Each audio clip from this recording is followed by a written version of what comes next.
जय हिंद दोस्तों। कल ही हमने कवक के बारे में पढ़े थे, लॉग के बारे में पढ़े थे और कोशिका के सारा अंग पढ़ लिए थे।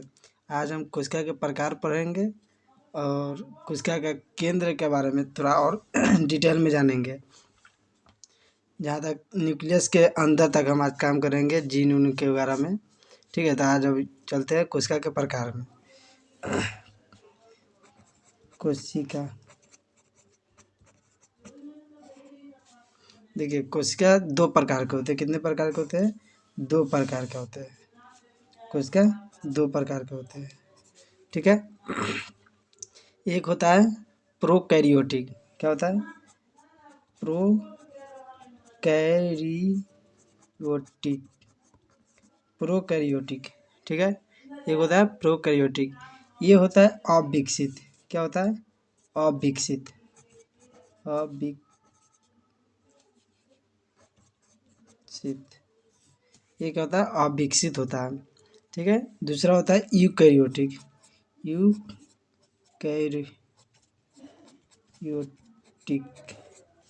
ठीक है। ये दूसरा क्या होता है? यूकैरियोटिक जो होता है ये विकसित कोशिका होता है। क्या होता है? विकसित। ये विकसित कोशिका होते हैं। ठीक है।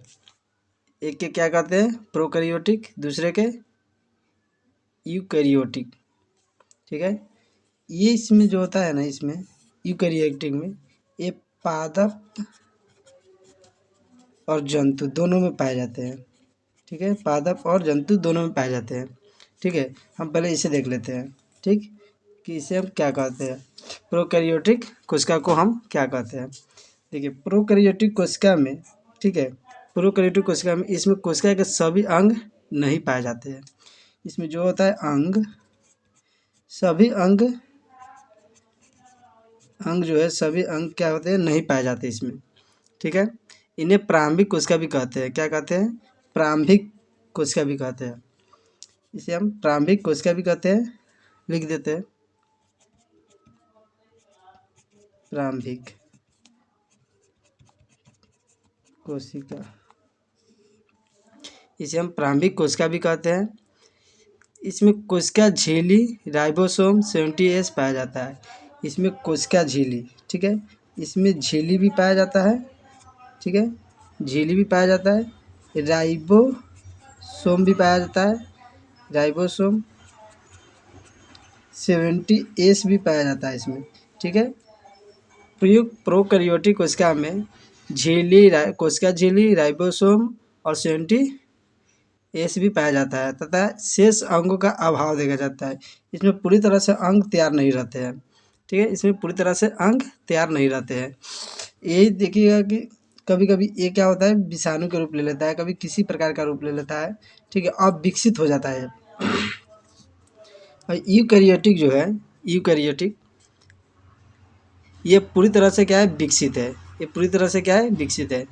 इसमें सभी अंग पाए जाते हैं। इसमें क्या होता है? इसमें सभी अंग पाए जाते हैं। सभी अंग, सभी अंग पाए जाते हैं। इसमें सभी अंग पाए जाते हैं।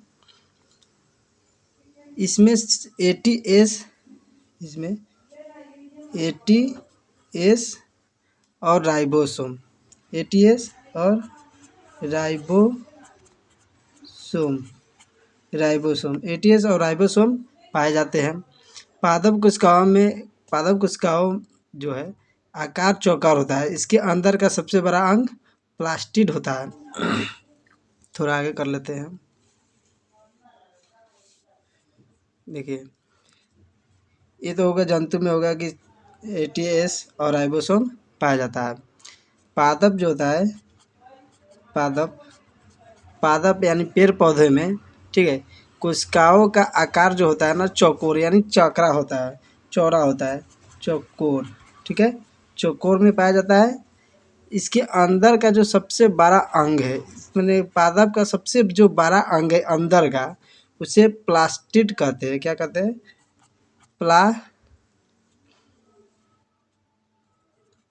प्लास्टिड, प्लास्टिड कहते हैं। क्या कहते हैं? प्लास्टिड कहते हैं। प्लास्टिड होता है या कहते हैं। इनका वैक्यूलस क्या होता है, 12 होता है। इनका वैक्यूलस जो होता है, इनका वैक्यूलस 12 होता है। जो पानी का स्टोर करता है, स्टोर स्टोर जल का स्टोर जो करता है वो 12 होता है। और जंतु में क्या होता है, वैक्यूलस छोटा होता है। ठीक है, उसमें क्या छोटा होता है। ठीक है, उसमें छोटा होता है। इनमें क्लोरोफिल पाया जाता है। इसमें पेड़ पौधा में क्या पाया जाता है, क्लोरोफिल पाया जाता है। क्लोरोफिल क्या पाया जाता है, क्लोरोफिल पाया जाता है। जंतु कोशिका गोल होती है। जंतु कोशिका क्या होती है, गोल होती है। जंतु कोशिका कोशिकाएं जंतु कोशिकाएं क्या होती है, गोल होती है, गोल। इसके अंदर का सबसे बड़ा अंग केंद्रक होता है। इसमें अंदर का जो होता है सबसे बड़ा भाग, वो क्या कहते हैं, केंद्रक। केंद्रक होता है। ठीक है, यहाँ तक आप समझ गए। हम थोड़ा आगे चलते इसमें प्रोकैरियोटिक और यूकैरियोटिक कोशिकाओं को आपस में देख लेते हैं भिन्न करके, कि इसमें क्या पाया जाता है और क्या नहीं पाया जाता है। ठीक है, हम सबसे पहले इधर कर लेते थोड़ा। देखिए, एक यहाँ पे गोला ले लेते हैं और एक यहाँ पे गोला ले लेते हैं। जो बीच वाला भाग है, जो दोनों को कोमा में रखा जाएगा, मतलब ये दोनों में क्या पाया जाता है इसमें लिख देंगे, और इसमें इसे मान लेते हैं प्रोकैरियोटिक, पी लिख देते हैं सिर्फ, इसे यूकैरियोटिक। ठीक है, प्रोकैरियोटिक कोशिका और यूकैरियोटिक कोशिका। ठीक है, ये तो बता दें कि अब विकसित होता है, ये विकसित होता है। ठीक है, इसमें और इसमें क्या पाया जाता है, ये क्या होता है, प्रोकैरियोटिक, ये छोटी होती है। क्या होती है, छोटी। ठीक, ये बड़ी होती है। ठीक है, ये छोटा होता है और ये बड़ा होता है। ठीक है, इसमें नो इनेबल ऑन न्यूक्लियस, इसमें केंद्रक नहीं पाया जाता है। इसमें केंद्रक नहीं पाया जाता है और इसमें केंद्रक पाया जाता है। ठीक है, केंद्रक यानी न्यूक्लियस पाया जाता है, इसमें न्यूक्लियस नहीं पाया जाता है। ठीक है, और इसमें दोनों में डीएनए पाया जाता है। दोनों में क्या होता है, डीएनए। डीएनए डीएनए दोनों में पाया जाता है। ठीक है, और इसमें तो बता दिए। इसमें श्वास जो होता है, सांस लेने की जो प्रक्रिया होती है, वो जीव द्रव्य से होता है। किससे होता है, जीव द्रव्य से। जीव द्रव्य जीव द्रव्य से। इसमें जो होता है माइटोकॉन्ड्रिया से। किससे, माइटोकॉन्ड्रिया से। माइटोकॉन्ड्रिया से। ठीक है, इसमें तो पेप्टिडो गलजाइम पाया जाता है, जो भित्ति होता है, भित्ति सेल भित्ति। ठीक है, इसमें क्या पाया जाता है, इसमें प्रोकैरियोटिक में। ठीक है, पेप्टिडियो ग्लाइगन, पेप्टिडियो ग्लाइडन, पी और जी लिख देते हैं। ठीक है, पेप्टिडियो ग्लाइकन। ठीक है, और इसमें जो पाया जाता है, ठीक है, सेलुलोज। क्या पाया जाता है, सेलुलोज, सी से लिख देते हैं, सेलुलोज। ठीक है, इसमें 70S पाया जाता है और इसमें 80S पाया जाता है। ठीक है, इसमें 70S और इसमें 80S पाया जाता है। ठीक है, इसमें दोनों में जीव द्रव्य भी पाया जाता है। दोनों में क्या पाया जाता है, जीव द्रव्य। जीव द्रव्य जीव द्रव्य और दोनों में सीलिया पाया जाता है। सीलिया पाया जाता है और दोनों में फेलगर पाया जाता है। ये लिख देते हैं, फेलगर। और दोनों में झिल्ली पाया जाता है। दोनों में क्या पाया जाएगा, झिल्ली। ठीक है, दोनों में झिल्ली पाया जाएगा। ठीक है, दोनों में झिल्ली पाया जाए। दोनों में राइबोसोम पाया जाता है। ये राइबोसोम की 70S है और 80S है। दोनों में क्या पाया जाएगा, राइबोसोम। आर लिख देते हैं सिर्फ, राइबोसोम। ठीक है, राइबोसोम पाया जाता है। इसमें mitochondria, Golgi body, centrosome, lysosome किस में पाया जाता है, इसमें। यूकैरियोटिक कोशिका में क्या पाया जाता है, माइटोकॉन्ड्रिया, लाइसोसोम, ठीक है, गोल्गी बॉडी गल्जी बॉडी और सेंट्रोसोम, ये सब किस में पाया जाता है? यूकैरियोटिक कोशिकाओं में। आज हम चलते हैं किस में, आगे चलते हैं गुणसूत्र यानी क्रोमोसोम में। ठीक है, देखिए गुणसूत्र के बारे में आज जानते हैं, जिसे इंग्लिश में क्रोमोसोम कहते हैं। क्या है? गुणसूत्र। गुणसूत्र, ठीक है, क्रोमोसोम, ठीक है, इंग्लिश में क्रोमोसोम कहते हैं और हिंदी में गुणसूत्र कहते हैं। ठीक है, मानव में ये 23 जोड़ा पाए जाते हैं। मानव में कितने पाए जाते हैं? मानव में, ठीक है, मानव में 23 जोड़ा। ठीक है, मानव में 23 जोड़ा। ठीक, सबसे पहले हम यहाँ पे बनाते हैं आपको केंद्रक, कि गुणसूत्र कहाँ से आया, कैसे आया। देखिए इसमें गोल्जी बॉडी, यहाँ पे बीच में न्यूक्लियस रहता है, न्यूक्लियस यानी केंद्रक, nucleus, Golgi body, mitochondria, lysosome, vacuoles, और इसके बाद सेंट्रोसोम, राइबोसोम, सारा चीज़ कुछ करके हमने ये सारे अंग हमने पिछले वीडियो में पढ़ लिए हैं। न्यूक्लियस के बारे में थोड़ा पढ़ लिए, न्यूक्लियस के अंदर के बारे में पढ़ना है। न्यूक्लियस के अंदर अगर बाहर निकालते हैं, ये पूरा क्या है? न्यूक्लियस है। क्या है? न्यूक्लियस है। ठीक है, ये पूरा क्या है? न्यूक्लियस है। ठीक है, इसके अंदर देखिएगा धागा की तरह, इस तरह से, इस तरह से धागा की तरह, ठीक है, इस तरह से रहता है। ठीक है, धागा की तरह।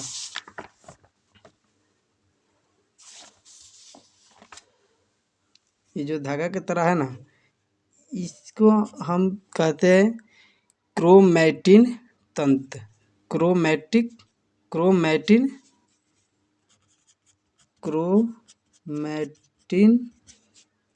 तंत्र, ठीक है, क्रोमैटिक तंत्र कहते हैं।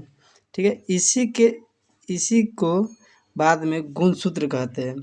देखिए इसी को बाद में क्या कहते हैं? गुणसूत्र।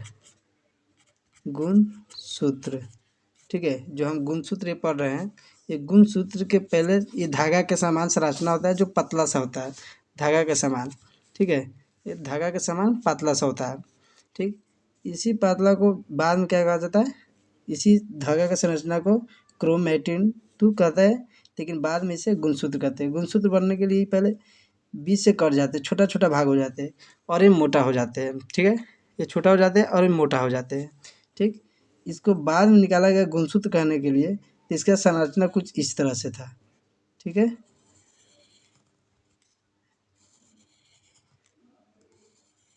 इस तरह से, ठीक है, इस तरह से इसका संरचना था, जिसे गुणसूत्र कहा गया। ठीक है, मानव में कितना है?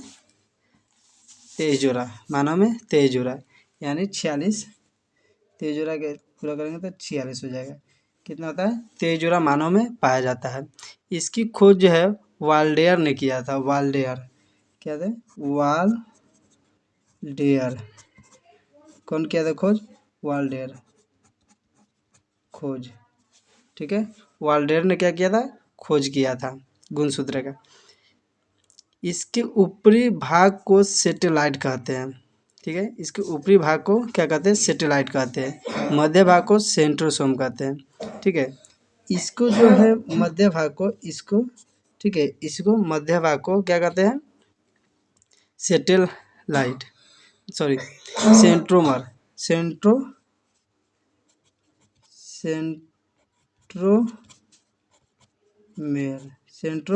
कहते हैं इसको। इस वाले भाग को, बीच वाले भाग को सेंट्रोमेयर कहते हैं। और इसके नीचे वाला भाग, ऊपर वाला भाग को क्या कहते हैं? सेटेलाइट, या नीचे वाला सेटेलाइट। ठीक है, इसे क्या कहते हैं? सेटेलाइट कहते हैं। इसके बीच में धागे के समान संरचना पाई जाती है। ठीक है, इसके बीच में धागे के समान संरचना पाए जाते हैं। ठीक है, जो नंगी आंखों से दिखाई नहीं देते, ये बीच में पाए जाते हैं। ठीक है, इसी तरह रहते हैं, धागे के समान संरचना पाए जाते हैं। ठीक, जिसे आर्म कहते हैं। इसे निचले आर्म इसे बड़ा आर्म कहते हैं और इसे छोटा आर्म कहते हैं। ठीक है, छोटा आर्म कहते हैं, इसे नीचे बड़ा आर्म कहते हैं।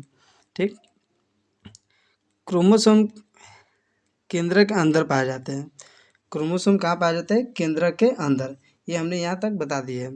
ठीक है, क्रोमोसोम के अंदर ही, इसी के अंदर, ठीक है, इसी के अंदर, ठीक है,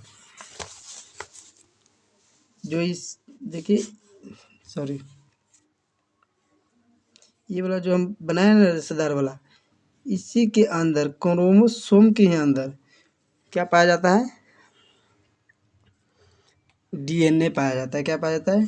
डीएनए। ठीक है, डीएनए पाया जाता है, और इसी डीएनए के अंदर जीन पाया जाता है। क्या पाया जाता है? जीन।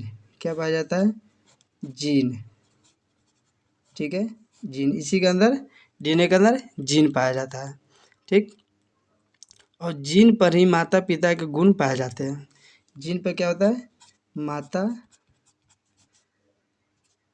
पिता, माता पिता का जो गुण है वो पाए जाते हैं। आनुवांशिकता के आधार है, यानी जीन ही तय करेगा मोटा है कि छोटा है कि लंबा होना है, क्या है, हाथ देना है कि नहीं देना है, ये सब कौन तय करेगा? जीन। जीन में ही क्या पाया जाता है? माता पिता के गुण पाए जाते हैं। ठीक है, जीन जो है न्यूक्लियोटाइड का बना होता है। किसका बना होता है? जीन जो है न्यूक्लियोटाइड,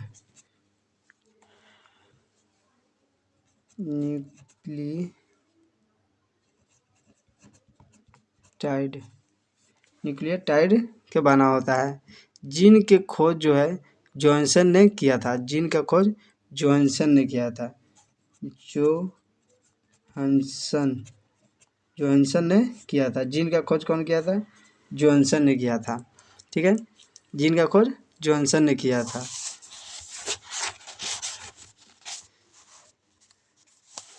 जीन का खोज जॉनसन ने किया था। इसी डीएनए से क्या पता चलता है? डीएनए के अंदर जीन रहता है। देखिए, इसका इस तरह से संरचना रहता है। ठीक है, इस तरह से रस्सीदार संरचना रहता है। ठीक है, रस्सीदार संरचना रहता है। ठीक, इसी के अंदर जो है ये जीन पाया जाता है। इसी के अंदर AGCT,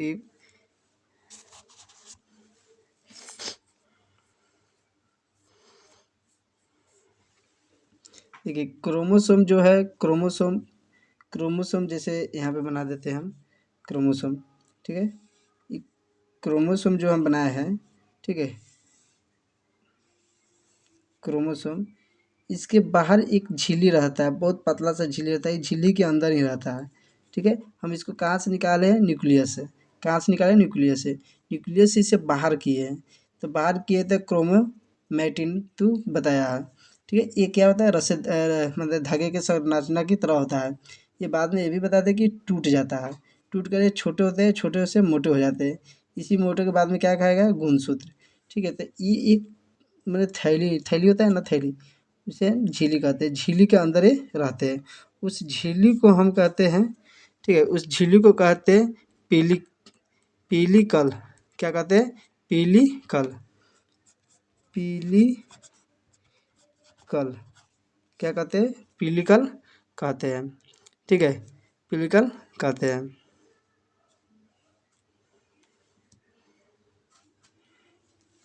और इसी मैक्रोमीटिन के जो चारों ओर होता है उसे मैट्रिक्स कहते हैं। क्या कहते हैं? मैट्रिक्स कहते हैं। ठीक है, मैट्रिक्स कहते हैं। बाकी हम अगले नेक्स्ट क्लास में इसे देखेंगे। और जब तक ले जय हिंद।